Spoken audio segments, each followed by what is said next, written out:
നമ്മൾ ഈ ചടങ്ങിൽ സാഗൂതം ഇങ്ങനെ പിന്തുടരുകയായിരുന്നല്ലോ. നമ്മൾ ശ്രദ്ധയോടും ഏതാണ്ടൊക്കെ ഏകാഗ്രതയോടെ നിന്നെങ്കിൽ ഈ കർമ്മം എത്ര മനോഹരമായിരുന്നു എന്ന് നമുക്ക് കണ്ടെത്താൻ സാധിക്കും. കാരണം വളരെ അർത്ഥസമ്പുഷ്ടവും പവിത്രവും പരിപാവനവുമായ ഒരു കർമ്മത്തിനാണ് നമ്മൾ സാക്ഷികളായത്. നമ്മുടെ ഇടയിൽ ജനിച്ച് വളർന്ന് ദൈവത്തിൻ്റെ വിളി സ്വീകരിച്ച് പരിശീലനം എല്ലാം കഴിഞ്ഞ് നമ്മുടെ മുമ്പ് ഏതാണ്ട് അരമണിക്കൂർ മുമ്പ് വരെയും ശംശാനിയായി നിന്ന ജോസഫ് ഇപ്പോൾ പൗരോഹിത്യത്തിലേക്ക് ഉയർത്തപ്പെട്ടിരിക്കുകയാണ്. ദൈവത്തിൻ്റെ വലിയ കൃപയും വലിയ ദാനവുമാണല്ലോ ജോസഫിൻ്റെ മേൽ വർഷിക്കപ്പെട്ടിരിക്കുന്നത്. ഇതിൽ ഏറ്റവും അധികം സന്തോഷിക്കുന്നത് നമ്മളോടൊപ്പം എന്ന നമ്മളെക്കാളൊക്കെ ഉപരിയായിട്ട് ജോസഫച്ചൻ തന്നെ ആയതുകൊണ്ട് ഞങ്ങളുടെ എല്ലാവരുടെയും നാമത്തിൽ അച്ഛന് അഭിനന്ദനങ്ങളും പ്രാർത്ഥനകളും ആശംസകളും നേരുകയാണ്. ജോസഫച്ചൻ ചെറുപ്പകാലം മുതലേ ഒരു വൈദികനാണെന്ന് ആഗ്രഹിച്ചു. ഞാൻ സാധാരണ ഇവരോട് ചോദിക്കാറുണ്ട്, എപ്പോഴാണ് ഇങ്ങനെ ഒരു ചിന്തയൊക്കെ തുടങ്ങിയത്? പറഞ്ഞു, ചെറുപ്പത്തിലേ ഉണ്ടായിരുന്നു ചിന്ത, കുറച്ച് കഴിഞ്ഞപ്പോൾ അത് ഉപേക്ഷിച്ച പോലെ ആയിരുന്നു എന്നും പറഞ്ഞു. അതൊക്കെ ഓരോ പ്രത്യേകതയാണ്, ഓരോരുത്തർക്കും വ്യത്യസ്തമായ അനുഭവങ്ങളാണ്. അത് കഴിഞ്ഞ് എസ് എൽ സി പരീക്ഷയൊക്കെ കഴിഞ്ഞിരിക്കുന്ന അവസരത്തിൽ വൊക്കേഷൻ ക്യാമ്പിന് കൂടാൻ പോയി. അപ്പോൾ വീണ്ടും ആ ആഗ്രഹം വന്നു എന്ന് പറഞ്ഞു. അങ്ങനെ വിളി സ്വീകരിച്ച് സെമിനാരിലേക്ക് പ്രവേശിച്ച് ഇപ്പോൾ വൈദികനായി തീർന്നിരിക്കുകയാണ് ചെയ്യുന്നത്. അപ്പോൾ ദൈവത്തിൻ്റെ വിളിയും ദൈവത്തിൻ്റെ പരിശീലനവും വഴികളൊക്കെ നിഗൂഢങ്ങളാണ്. നമ്മൾ ഉദ്ദേശിക്കുന്ന പോലെ ആകണം എന്നില്ല. ഇന്നലെ പട്ടം നൽകിയ ഈറ്റക്കൽ ജോസഫും ഇതുപോലെ തന്നെ അനുഭവം പറഞ്ഞു. ആദ്യം ആഗ്രഹം ഉണ്ടായിരുന്നു, പിന്നെ അത് വേണ്ടെന്ന് വെച്ചു, പിന്നെ ഇങ്ങനെ വരികയാണ് ചെയ്തതെന്ന് പറയുകയുണ്ടായി. അപ്പോൾ നമുക്ക് ദൈവത്തിന് പ്രത്യേകിച്ച് നന്ദി പറയാം. ജോസഫച്ചനെ, കാപ്പാട് ജോസഫച്ചനെ നമുക്കൊരു പുരോഹിതനായി തരുന്നതിന് അവിടുത്തെ സ്നേഹവും പരിഗണനയൊക്കെ ഉണ്ടായിരുന്നു എന്ന കാര്യം. പ്രിയമുള്ളവർ, ഈ അവസരത്തിൽ ദൈവവിളിയെപ്പറ്റിയും ഒന്ന് രണ്ട് വാക്ക് പറയാൻ ആഗ്രഹിക്കുകയാണ്. ദൈവം നമ്മെ ഓരോരുത്തരെയും ഓരോ ജീവിതാന്തസ്സുകളിലേക്ക് വിളിച്ചിട്ടുണ്ട്. ഇപ്പോൾ ഈ സമൂഹത്തിലാണെങ്കിൽ ഒത്തിരി പേരും വിവാഹ ജീവിതം നയിക്കുന്നവരാണ്. കുറേ സിസ്റ്റർമാരുണ്ട്, പിന്നെ ഏതാനും വൈദികരും ഇവിടെയുണ്ട്. ഇതൊക്കെ വ്യത്യസ്തമായ ജീവിത ക്രമങ്ങളാണെന്ന് നമുക്കെല്ലാവർക്കും അറിയാം. പക്ഷേ ദൈവം ഒരു സമർപ്പണ ജീവിതത്തിലേക്ക് ഒരു വ്യക്തിയെ വിളിക്കാൻ ആഗ്രഹിക്കുമ്പോൾ ആ വ്യക്തിക്ക് തന്നെ അത് പ്രേരിപ്പിച്ചു കൊടുക്കുന്നു, മനസ്സിലാക്കി കൊടുക്കും. അത് ഏത് പ്രായത്തിൽ എന്ന പ്രശ്നമില്ല. ചിലർക്ക് 4ാം ക്ലാസ്സിൽ പഠിക്കുമ്പോഴാകാം, ചിലർ SLC കഴിഞ്ഞാകാം, ഡിഗ്രി കഴിഞ്ഞാകാം, ജോലി ചെയ്തുകൊണ്ടിരിക്കുന്നവരും ഇതിലേക്ക് വരുന്നുണ്ട്. ഞാൻ അടുത്ത കപ്പുവച്ചൻ സഭയിലെ ഒരു കൊച്ചച്ഛനെ പരിചയപ്പെട്ടു. അപ്പോൾ എൻ്റെ അടുത്ത് നിന്ന ഒരു വലിയച്ഛൻ പറഞ്ഞു, ഇങ്ങനെ എൻജിനീയറിംഗ് എല്ലാം കഴിഞ്ഞ് ജോലി ചെയ്തുകൊണ്ടിരിക്കുമ്പോൾ ഇങ്ങോട്ട് കടന്നു വന്ന പിതാവ് എന്ന് പറഞ്ഞു. നമ്മുടെ തലശ്ശേരി മൈനസ് സെമിനാരിൽ അതുപോലൊരു കൊച്ചനുണ്ട്. അവൻ എൻജിനീയറിംഗ് പഠിച്ചു കഴിഞ്ഞ് 4 വർഷം നോർത്ത് ഇന്ത്യയിൽ പോയി ജോലി ചെയ്ത് കഴിഞ്ഞ് ഇൻ്റർവ്യൂവിന് എൻ്റെ പക്കൽ വന്നു. അപ്പോൾ ഞാൻ ചോദിച്ചു, ഇപ്പോൾ എന്നെ ഇങ്ങനെ തോന്നിയേ എന്ന് ചോദിച്ചു. അപ്പോൾ അവൻ പറയുക, ഇപ്പോഴൊന്നും അല്ല പിതാവേ, എൻ്റെ മനസ്സിൽ എപ്പോഴും ഇത് തന്നെയായിരുന്നു, പിന്നെ പഠിച്ച് ജോലിക്കങ്ങ് പോയുള്ളൂ. തമ്മിൽ വ്യത്യസ്തമായ രീതിയിലൂടെയാണ് ഓരോരുത്തരെയും വിളിക്കുന്നത്. പക്ഷെ ദൈവത്തിന് ആരെ വിളിച്ച് തൻ്റെ പുരോഹിതനാക്കണം, സമർപ്പിതയാക്കണം, തൻ്റെ സ്വന്തമാക്കണം എന്ന ചിന്ത ഉണ്ടാകുമ്പോൾ ദൈവം തന്നെ ആ ചിന്ത ആ വ്യക്തിക്ക് കൊടുക്കുന്നു. അതാണ് ഇതിൻ്റെ ഒരു പ്രത്യേകത. അതൊരു വ്യത്യസ്തമായ വിളിയാണ്. തൻ്റെ കൂടെ ആയിരിക്കാനും തൻ്റെ സ്നേഹിതനായിരിക്കാനും തനിക്ക് വേണ്ടി തൻ്റെ ജീവിതം മുഴുവൻ അർപ്പിക്കുവാനും വേണ്ടി ദൈവം വിളിക്കുന്ന വിളിയാണ്. നമുക്ക് മോശയുടെയും ജെറമിയയുടെയും വിളിയെപ്പറ്റി വായിച്ചു കേട്ടു. വായിക്കുമ്പോൾ നമുക്കത് അധികം തോന്നുകയില്ല. പക്ഷെ മോശയുടെ ജീവിതത്തെ അടുത്ത് നിന്ന് പരിശോധിക്കുമ്പോഴും ജെറമിയയുടെ ജീവിതവും അടുത്ത് നിന്ന് നോക്കുമ്പോഴും ആ വിളി അത്ര എളുപ്പമായിരുന്നില്ല എന്ന് നമുക്കറിയാൻ കഴിയും. എത്ര ക്ലേശകരമായ ജീവിതത്തിലൂടെ, എത്രമാത്രം ത്യാഗങ്ങൾ അനുഭവിച്ച്, ഒത്തിരിയേറെ പീഡനങ്ങളിലൂടെ കടന്നുപോയിട്ടാണ് അവർക്ക് ലഭിച്ച ആ ദൗത്യം അവർ നിറവേറ്റിയെന്ന് അവരുടെ പുസ്തകങ്ങൾ വായിക്കുമ്പോൾ, പുറപ്പാടിൻ്റെ പുസ്തകവും ജെറമിയയുടെ പുസ്തകവും വായിക്കുമ്പോൾ നമുക്കറിയാം. അപ്പോൾ ഓരോ വിളിയുടെ പിന്നിലും അങ്ങനെയുള്ള പ്രശ്നങ്ങൾ കൂടിയുണ്ട്. പക്ഷെ ദൈവം വിളിച്ചു. ദൈവത്തിൻ്റെ വിളിയോട് ജോസഫ് പ്രത്യുത്തരം നൽകി ഇന്നിപ്പോൾ വൈദികനായി നമ്മുടെ മുമ്പിൽ നിൽക്കുകയാണ്. ജോസഫിന് മറ്റൊരു പേര് കൂടിയുണ്ട്, ഏബിൾ എന്ന പേരാണ്. ഏബിളാണ് ആളെന്ന് പറയുന്നതിന് തുല്യമായിരിക്കാം. അപ്പം നമ്മൾ ഇച്ചിരോട് നല്ലത് ജോസഫ് ആയതുകൊണ്ട് ജോസഫ് തന്നെ അങ്ങ് ഉപയോഗിച്ചേക്കാം എന്ന് വിചാരിക്കരുത്.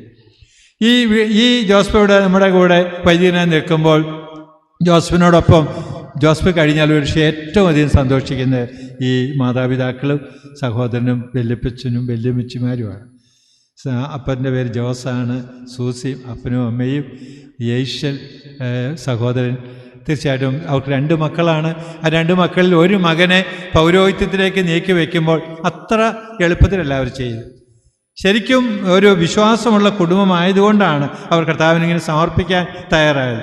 പോൾ 6 മാർപ്പാപ്പയാണ് ഒരിക്കൽ പറഞ്ഞത്, കുടുംബജീവിതത്തിൻ്റെ പുഷ്പിക്കലാണ് സമർപ്പണത്തിലേക്കുള്ള വിളി എന്ന് പറഞ്ഞത്. നല്ല കുടുംബങ്ങളിൽ നിന്നാണ് സാധാരണ നിലയിൽ സമർപ്പണ ജീവിതത്തിലേക്കുള്ള വിളി വരുന്നത്. വൈദികരോട് ആദരവും സ്നേഹവും അവരെപ്പറ്റി നന്മ പറയുന്നു. ഇനി വല്ല കുറവുകൾ ഉണ്ടായാൽ പോലും അതൊന്നും പരസ്യമായി കൊട്ടിഘോഷിക്കാതെ അങ്ങനെ പെരുമാറുന്ന നല്ല മാതാപിതാക്കൾ, പ്രാർത്ഥിക്കുന്ന, ദൈവത്തിനെ ആശ്രയിക്കുന്ന അങ്ങനെ ഉള്ള കുടുംബങ്ങളിൽ നിന്നാണ് സാധാരണ വരുന്നത്. മറ്റു കുടുംബങ്ങളിൽ നിന്ന് വരാൻ പാടില്ല എന്നല്ല പറയുന്നത്. അപ്പോൾ ശരിക്കും ഈ കുടുംബജീവിതത്തിൽ ജോസും സൂസിയും അവർക്കുണ്ടായ 2 മക്കളിൽ ഒരാളെ പൗരോഹിത്യത്തിന് വേണ്ടി മാറ്റിവെക്കുമ്പോൾ അതൊരു വലിയ ത്യാഗമാണ്. സെമിനാരിയിലെ ഇൻ്റർവ്യൂവിനൊക്കെ വന്ന് ചിലപ്പോഴെങ്കിലും മാതാപിതാക്കൾ കണ്ണീര് പൊഴിക്കുന്നത് കണ്ടിട്ടുണ്ട്. എന്ന് പറഞ്ഞാൽ മകനെ ഏൽപ്പിച്ചിട്ട് പോകുമ്പോൾ ഒരു കണ്ണിക്കോടെ കണ്ണീര് വരും. ദുഃഖമുണ്ടോ എന്ന് ചോദിച്ചാൽ ദുഃഖമൊന്നുമില്ല എന്ന് പറയും. പക്ഷെ മുഖത്തെ ഭാവവും കണ്ണിൽ നിന്ന് വീഴുന്ന കണ്ണീരും വളരെ പ്രകടമാണ്. ചിലരെങ്കിലുമൊക്കെ പറഞ്ഞിട്ടുണ്ട്, എന്നോടും പറഞ്ഞിട്ടുണ്ട്, പിതാവേ ചങ്ക് പറിച്ച് തന്നിട്ടാണ് പോകുന്നത് എന്ന് പറഞ്ഞാൽ അത്രയ്ക്ക് പ്രധാനപ്പെട്ട പയ്യനെയാണ് ഏൽപ്പിക്കുന്നത്, അല്ലെങ്കിൽ മകളെയാണ് ഏൽപ്പിക്കുന്നത്, നോക്കിക്കൊള്ളും പിതാവേ എന്ന് പറയും. അപ്പോൾ അത്രയ്ക്ക് പ്രിയപ്പെട്ടവരെയാണ് ഇവരെ ഏൽപ്പിച്ചത്. അവരുടെ വലിയ ത്യാഗത്തിന് ദൈവം പ്രതിഫലം നൽകി. ഇന്നിപ്പോൾ അവരുടെ മുഖത്തേക്ക് നോക്കി അങ്ങനെ സങ്കടമൊന്നും കാണുന്നില്ല, എല്ലാം സന്തോഷമായിട്ടായിരിക്കുന്നു. അപ്പോൾ തീർച്ചയായിട്ടും നിങ്ങളെ ഞങ്ങൾ അഭിനന്ദിക്കുന്നു. നിങ്ങളുടെ വലിയ ത്യാഗത്തിന് ദൈവം ധാരാളം പ്രതിഫലം നൽകട്ടെ എന്നാണ് ഞങ്ങളുടെ എല്ലാവരുടെയും പ്രാർത്ഥനയും ഒപ്പം എല്ലാവരുടെയും നാമത്തിൽ അഭിനന്ദനങ്ങൾ നേരുകയാണ്. ജോസും സൂസിയും യേശുലുമാണ്. യേശു ജർമ്മനിയിൽ അല്ലേ കാനഡയിൽ ജോലി ചെയ്തുകൊണ്ടിരിക്കുന്ന അവൻ പട്ടം കാണാൻ വേണ്ടി പങ്കെടുക്കാൻ വന്നതാണ്. പിന്നെ 2 ഇവിടെ 3 വല്യപ്പച്ചൻ ഇവിടെ ഇരിപ്പുണ്ട്. അതെ, വല്യപ്പച്ചൻ്റെ പേര് ചാക്കോയാണ്. അപ്പൻ്റെ ഭാഗത്തുനിന്നും അമ്മയുടെ ഭാഗത്തുനിന്നും 2 പേരും ചാക്കോമാരാണ്. പിന്നെ ഉള്ള 2 അമ്മച്ചിമാരാണ്. ഒരാൾ മോനിക്കാണ്. ആരാണ് മോനിക്ക? കൈ ഉയർത്തോ? അതാണ് മോനിക്ക ചേച്ചി. മറ്റേ ആൾ അന്നമ്മയാണ്. അപ്പോൾ അങ്ങനെ ആ വല്യപ്പച്ചിമാരും വല്യപ്പച്ചനും ഇവിടെ നിൽപ്പുണ്ട്. അവരുടെയൊക്കെ എന്ത് സന്തോഷമായിരിക്കും. അവരുടെ ഒരു ആഗ്രഹമായിരുന്നു ഈ മകൻ, ഈ ആൾ ഒരച്ഛനായി കണ്ടിട്ടൊന്ന് മരിച്ചാൽ മതി. ജോസഫിന് വിചാരിച്ചു കാണും അവർ ജീവിച്ചിരിക്കണം, തൻ്റെ പട്ടത്തിൽ പങ്കെടുക്കാൻ. കാരണം ഇത് കുടുംബത്തെ സംബന്ധിച്ചിടത്തോളം വലിയ സന്തോഷത്തിൻ്റെ അവസരമാണ്. നിങ്ങളെയും ഞങ്ങൾ സ്നേഹത്തോടെ ഓർക്കുന്നു. ഫ്രാൻസിസ് മാർപ്പാപ്പ പറയുന്നുണ്ട്, എൻ്റെ ദൈവവിളിയുടെ പിന്നിൽ എൻ്റെ വല്യപ്പനും വല്യമ്മയായിരുന്നു അറിഞ്ഞിരിക്കുന്നത്. കാരണം ഈ വീടുകളിലെ വല്യപ്പന്മാരും വല്യമ്മച്ചിമാരുമാണ് കുഞ്ഞുങ്ങൾക്ക് നല്ല കാര്യങ്ങൾ പറഞ്ഞു കൊടുക്കുന്നത്. അപ്പന്മാർക്കും അമ്മമാർക്കും പലപ്പോഴും സമയം കിട്ടുകയില്ല. പക്ഷെ അവരുടെ ഉണ്ടാവും. അവർ കുഞ്ഞുങ്ങളോട് കഥകൾ പറഞ്ഞും പ്രാർത്ഥിക്കാൻ പഠിപ്പിച്ചും ദൈവജനം പറഞ്ഞു കൊടുത്തും പള്ളിയിൽ പോകുന്ന കാര്യം പറഞ്ഞും ഒക്കെ എപ്പോഴും ഒരുക്കുന്നത് വല്യപ്പച്ചുമാരും വല്യമ്മച്ചുമാരുമാണ്. അതുകൊണ്ട് നമ്മുടെ കുടുംബത്തിൽ വല്യമ്മച്ചുമാരും ഉണ്ടെങ്കിൽ അവരെ സ്നേഹത്തോടെ കരുതലോടെ നമ്മൾ ഉൾക്കൊണ്ട് ശുശ്രൂഷ ചെയ്യണം എന്നൊരു ചിന്ത കൂടി അതിൻ്റെ പിന്നിലുണ്ട്. പ്രിയമുള്ളവർ, നമ്മുടെ ജോസഫച്ചൻ ഒരു വൈദികനായിരിക്കുന്നത് കമില്ല സഭയിലാണ്. കമില്ല സഭയുടെ പ്രൊവിൻഷ്യാലച്ഛനുണ്ട്. കുരിശ് ധരിച്ചിരിക്കുന്ന അച്ഛന്മാരെല്ലാം കമില്ലസുകാരാണ്. അല്ലാത്തവരും കാണും കേട്ടോ, തീർച്ചയായിട്ടും. കമില്ല സഭ നമുക്കറിയാം സെൻറ്റ് കമില്ലസിൻ്റെ നാമത്തിലുള്ള സഭയാണ്. രോഗികളുടെ ഇടയിൽ ശുശ്രൂഷ ചെയ്യാൻ വേണ്ടി നിയോഗിക്കപ്പെട്ട വൈദികരാണ് ഇവരെല്ലാവരും. അതുകൊണ്ട് ഇവരെ വിളിക്കുന്നത് മിനിസ്റ്റേഴ്സ് ഓഫ് ഇൻഫേംസ് അല്ലേ, ഇൻഫേംസ് എന്നാണ്. രോഗബാധിതരായിട്ട് ഏതെങ്കിലും തരത്തിലുള്ള പ്രയാസങ്ങളോ ബുദ്ധിമുട്ടുകളോ അനുഭവിക്കുന്നവർക്ക് ശുശ്രൂഷ ചെയ്യാൻ ഒരു കോൺഗ്രിഗേഷൻ. ഇവർക്ക് ധാരാളം ഹൗസുകളുണ്ട്. പ്രത്യേകിച്ച് HIV എയ്ഡ്സ് ബാധിച്ച കുട്ടികൾക്ക് വേണ്ടിയും മറ്റ് യുവക്കൾക്കും വൃദ്ധർക്കൊക്കെ വേണ്ടിയുള്ള ഭവനങ്ങൾ ബാംഗ്ലൂരുണ്ട്, ആന്ധ്രയിലുണ്ട്, ആലുവയിലുണ്ട്, മംഗലാപുരത്തുണ്ട്. എൻ്റെ ഓർമ്മപ്പെട്ടതൊക്കെ പറയുകയാണ്. അപ്പോൾ ധാരാളം ഹൗസുകൾ ഇവർക്കുണ്ട്. അതിലൂടെയൊക്കെ വലിയ സേവനമാണ് ചെയ്തുകൊണ്ടിരിക്കുന്നത്. അപ്പോൾ ഒരു പ്രത്യേക സേവനത്തിന് വേണ്ടിയാണ് ജോസഫച്ചൻ വിളിക്കപ്പെട്ടിരിക്കുന്നത്. പിന്നെ കാലത്തിനനുസൃതമായി സേവനങ്ങളൊക്കെ ഇങ്ങനെ മാറി വരാറുമുണ്ട്. അപ്പോൾ നമുക്ക് ഈ കമ്മിറ്റി സഭയ്ക്കും സന്തോഷിക്കാം. ഈ വർഷം 6 വൈദികരുണ്ട്, 5 വൈദികരുണ്ട് ഈ വർഷം ഇവർക്ക്. അതിൽ ഒരാളേ ഉള്ളൂ മലയാളി, ബാക്കിയുള്ളവരൊക്കെ പുറമേ നിന്നുള്ളവരാണ്. അപ്പോൾ ഞങ്ങളെ എല്ലാവരുടെയും നാമത്തിൽ ഞങ്ങളെ കമ്മില്ലസിലെ പ്രൊവിൻഷ്യാലത്തിൻ്റെയും സ്നേഹത്തോടെ ഓർക്കുകയാണ്. എനിക്ക് ഈ കമ്മില്ലസുകാരായിട്ടൊരു വലിയ ബന്ധമുണ്ട്. കാരണം ഞാൻ ദീർഘനാൾ മാനന്തവാടി സേവനം ചെയ്ത ആളെന്നേരെയും ഇവരുടെ മൈനർ സെമിനാരിയും ഇവർക്ക് അധികം പേരും അവിടെയാണ്. ബാംഗ്ലൂർ പോയാൽ പലപ്പോഴും പ്രൊവിൻഷ്യൽ ഹൗസിൽ പോവുക, താമസിക്കുക, അതൊക്കെ ചെയ്യുന്നതാണ്. നമ്മുടെ തലശ്ശേരി ആയാലും മാനന്തവാടി ആയാലും താമരശ്ശേരിയൊക്കെ ആയാലും രൂപതകളുടെ വൈദികരോട് ചേർന്ന് നിന്ന് ശുശ്രൂഷ ചെയ്യാൻ ഈ അച്ഛന്മാർ എപ്പോഴും തയ്യാറാണ്. നമ്മളിൽ ഒരുവനായിട്ട് ഞങ്ങൾ സ്നേഹത്തോടെ ഓർക്കുന്നു, അഭിനന്ദനങ്ങൾ അറിയിക്കാം. നമ്മുടെ ഈ പുലിക്കുരുമ്പ് ഇടവകയും ദൈവവിളിയുടെ കാര്യത്തിൽ ഒട്ടും പറയിലല്ല. നമുക്ക് ധാരാളം ദൈവവിളികളുണ്ട്. ഇവിടെ അച്ഛൻ പറഞ്ഞു 27 എത്രയെങ്കിലും ആവട്ടെ, എനിക്ക് തെറ്റിപ്പോവാം. അത്രയും വൈദികരുണ്ട്. സിസ്റ്റേഴ്സിൻ്റെ കാര്യം പറയണ്ട. ഇവിടെ ടീന സിസ്റ്റർ ഇവിടെ ഇരിപ്പുണ്ട്. ഈ ഇടവയിൽ നിന്നാണോ? അല്ല, അവിടെ ഏതായാലും കുന്നേ കുടുംബമാണ്, നിങ്ങൾ ബന്ധം കാണും. ജർണാളമിയൊക്കെ അടക്കം ഇവിടെ ഉണ്ട്. ധാരാളം സിസ്റ്റർമാരുണ്ട്. ഈ ഇടവയിൽ തന്നെ ധാരാളം പേരുണ്ടെന്നൊക്കെ അറിയാം. അപ്പോൾ അവരെയൊക്കെ സ്നേഹത്തോടെ ഓർക്കുകയാണ് നമ്മുടെ ഇടവയ്ക്കും. നമ്മുടെ ഇടവയ്ക്ക് ധാരാളം ദൈവവിളികൾ ഉള്ളതിന് നമുക്ക് തമ്പുരാൻ നന്ദി പറയാം. ഞാൻ ദീർഘിച്ച് പറഞ്ഞു പോകുന്നില്ല. പ്രിയമുള്ളവരെ, ഒരു വൈദികൻ ദൈവത്തിൻ്റെ വലിയ ദാനമാണ്, കൃപയാണ്. ജോൺ പോൾ മാർപ്പാപ്പയാണ് എപ്പോഴും നമ്മളെ ഓർമ്മപ്പെടുത്തിക്കൊണ്ടിരിക്കുന്നത്. ദൈവവിളി എന്ന് പറയുന്നത് ദൈവത്തിൻ്റെ ദാനവും ഒപ്പം രഹസ്യവുമാണെന്നാണ് പറഞ്ഞിരിക്കുന്നത്. നമുക്ക് അളക്കാൻ പറ്റാത്ത ഒരു ദാനമാണ് ദൈവം തന്നിരിക്കുന്നത്.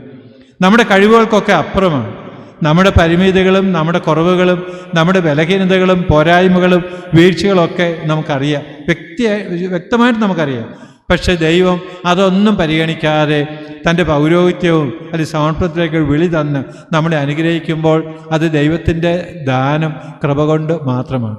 അവിടുത്തെ കരുണയിൽ അവിടെ ചെയ്യുന്ന പ്രവൃത്തിയാണ്. നമുക്ക് ദൈവത്തിന് പ്രത്യേകിച്ച് നന്ദി പറയാം. ഒപ്പം പരിശുദ്ധ പിതാവ് ജോൺ പോൾ മാർപ്പാപ്പ പറയുകയാണ്, ഇതൊരു വലിയ രഹസ്യമാണ്, ഒരു മിസ്റ്ററിയാണ്.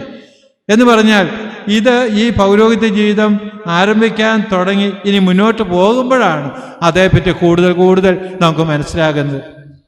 ജോസഫ് അച്ഛനെ കുറേയൊക്കെ പഠിച്ച് ബോധ്യത്തോടു കൂടിയാണ് വൈദികനായിരിക്കുന്നതെങ്കിൽ എല്ലാം പഠിച്ചിട്ടുണ്ടോ എന്ന് ചോദിച്ചാൽ ഉണ്ടാവണം നിർബന്ധമില്ല. കാരണം ഇനി ജീവിതം മുന്നോട്ട് പോകുമ്പോൾ കുറേ കാര്യങ്ങൾ പഠിക്കും. പരിശുദ്ധപിതാവ് പറയുകയാണ്, തൻ്റെ ജൂബിലിയുടെ അവസരത്തിൽ, ഗോൾഡൻ ജൂബിലി, ഈ 50 വർഷം ഞാൻ പിന്നിട്ടപ്പോൾ ഞാൻ എൻ്റെ സെമിനാരിൽ പഠിക്കാത്ത ഒത്തിരിയേറെ കാര്യങ്ങൾ പഠിച്ചു. പൗരോഹിത്യത്തിൻ്റെ അർത്ഥം, അതിൻ്റെ ആഴം, അത് നേരിടുന്ന വെല്ലുവിളികൾ, അനുഭവിക്കേണ്ടി വരുന്ന പ്രതിബന്ധങ്ങൾ, പ്രയാസങ്ങൾ, പ്രലോഭനങ്ങൾ, ഇതെല്ലാം പരിശുദ്ധപിതാവ് പറയുകയാണ്. അതിലൂടെയെല്ലാം ദൈവം എനിക്ക് ഒത്തിരിയേറെ കാര്യങ്ങൾ വെളിപ്പെടുത്തി തന്നു. ഇനിയും ഞാൻ മുന്നോട്ട് പോകുമ്പോൾ ഇനിയും എനിക്ക് കൂടുതൽ കാര്യങ്ങൾ വെളിപ്പെടുത്തി തരും. ജോസഫച്ചൻ ജീവിക്കാൻ തുടങ്ങിയിട്ടേ ഉള്ളൂ. ആദ്യത്തെ ബലി അർപ്പിക്കാൻ പോകുന്നേ ഉള്ളൂ.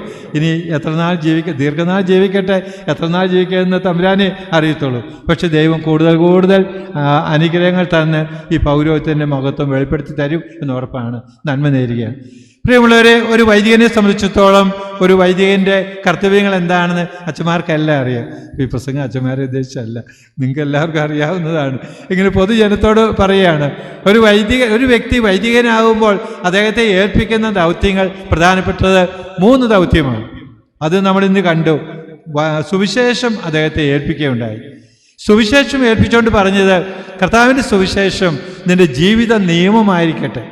അപ്പോൾ എപ്പോഴും പാലിക്കേണ്ട ഒരു നിയമം കർത്താവിൻ്റെ സുവിശേഷമാണ്. ഈ വചനം നിന്റെ പാദങ്ങൾക്ക് വിളക്കും വഴികളിൽ പ്രകാശവുമായിരിക്കട്ടെ. എപ്പോഴും വിളക്കായി പ്രകാശമായി കൂടെ നിൽക്കുന്നത് ദൈവത്തിൻ്റെ വചനമാണ്. ഈശോയുടെ ജീവിതക്രമം നിന്റെ ജീവിത ശൈലിയായിരിക്കട്ടെ. അങ്ങനെയാണ് തിരുവചനം ഏൽപ്പിച്ചത്. ഒരു വൈദികൻ എന്നും എക്കാലവും എവിടെയും കർത്താവിൻ്റെ വചനം പ്രസംഗിക്കേണ്ടവനാണ്. അത് ഒരുങ്ങി തയ്യാറെടുത്ത് പ്രാർത്ഥിച്ച് പ്രസംഗിക്കണമെന്ന് നമ്മുടെ ഇപ്പോഴത്തെ മാർപ്പാപ്പയും പ്രത്യേകിച്ച് എടുത്തു പറയുന്നു. വിശുദ്ധ ബെനഡിക്ട് മാർപ്പാപ്പയും ഫ്രാൻസിസ് മാർപ്പാപ്പയും വചനപ്രഘോഷണത്തെ പറ്റിയൊക്കെ ധാരാളം എഴുതി പറഞ്ഞിട്ടുണ്ട്. അപ്പോൾ തീർച്ചയായിട്ടും അതാണ് ഒന്നാമത്തെ കടമ. രണ്ടാമത്തെ കടമ, ഒരു വൈദികൻ വിശുദ്ധ രഹസ്യങ്ങൾ പരികർമ്മം ചെയ്യാനായിട്ട് അഭിഷിക്തനായിരിക്കുകയാണ്. എന്ന് പറയുമ്പോൾ കൂദാശകളും കൂദാശ അനുകരണങ്ങളും ഒക്കെ അനുഷ്ഠിക്കുക, പ്രാർത്ഥനയുടെ ജീവിതം നയിക്കുക, ശുശ്രൂഷയുടെ ജീവിതം, ഇതിനു വേണ്ടി വിളിക്കപ്പെടുകയാണ് ചെയ്യുന്നത്. സ്വയം വിശദീകരിച്ചുകൊണ്ട് മറ്റുള്ളവരെ വിശദീകരിക്കുക എന്നുള്ള കടമയുണ്ട്.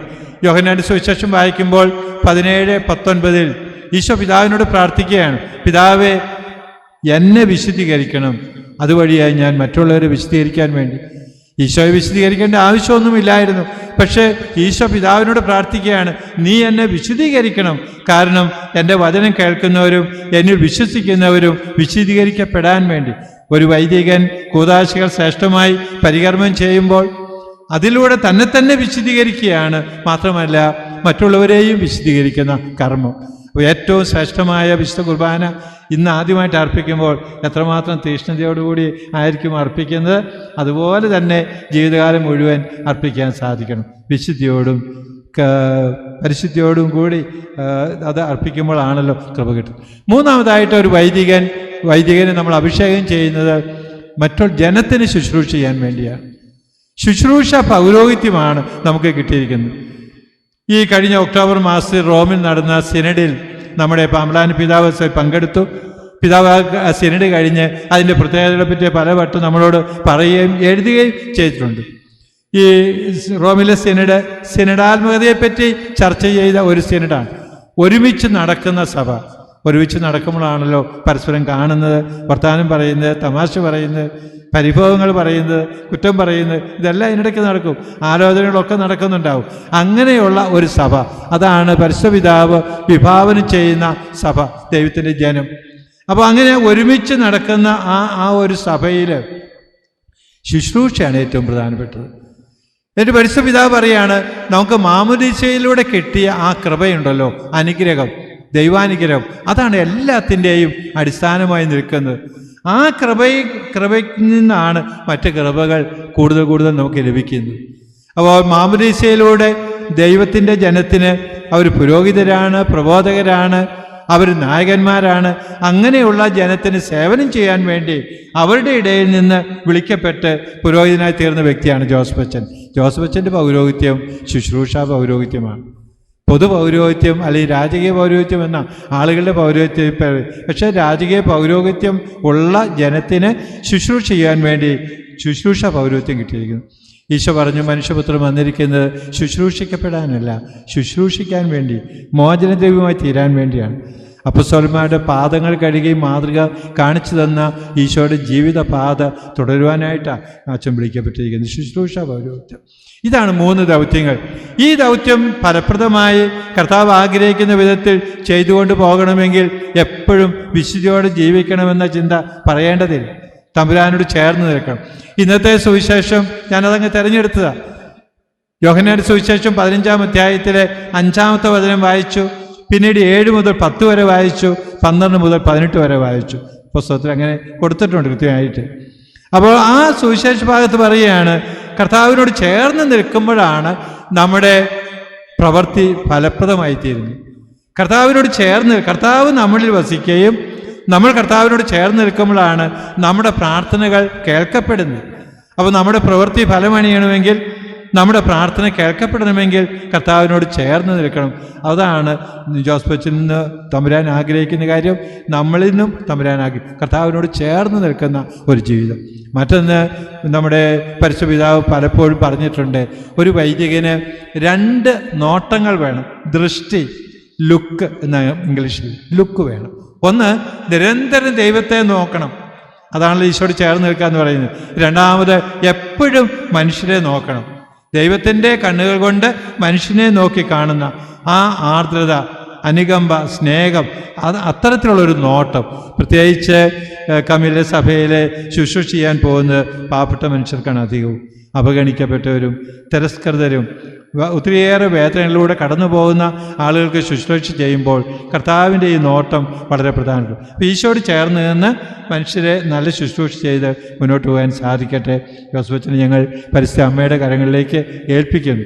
അമ്മ ജോസഫച്ചനോട് മാധ്യസ്ഥം വഹിക്കും. അമ്മ കൂടെ ഉണ്ടാവും, ശക്തിപ്പെടുത്തുകയും ചെയ്യും. പേര് ജോസഫാണ്, മറക്കണ്ട.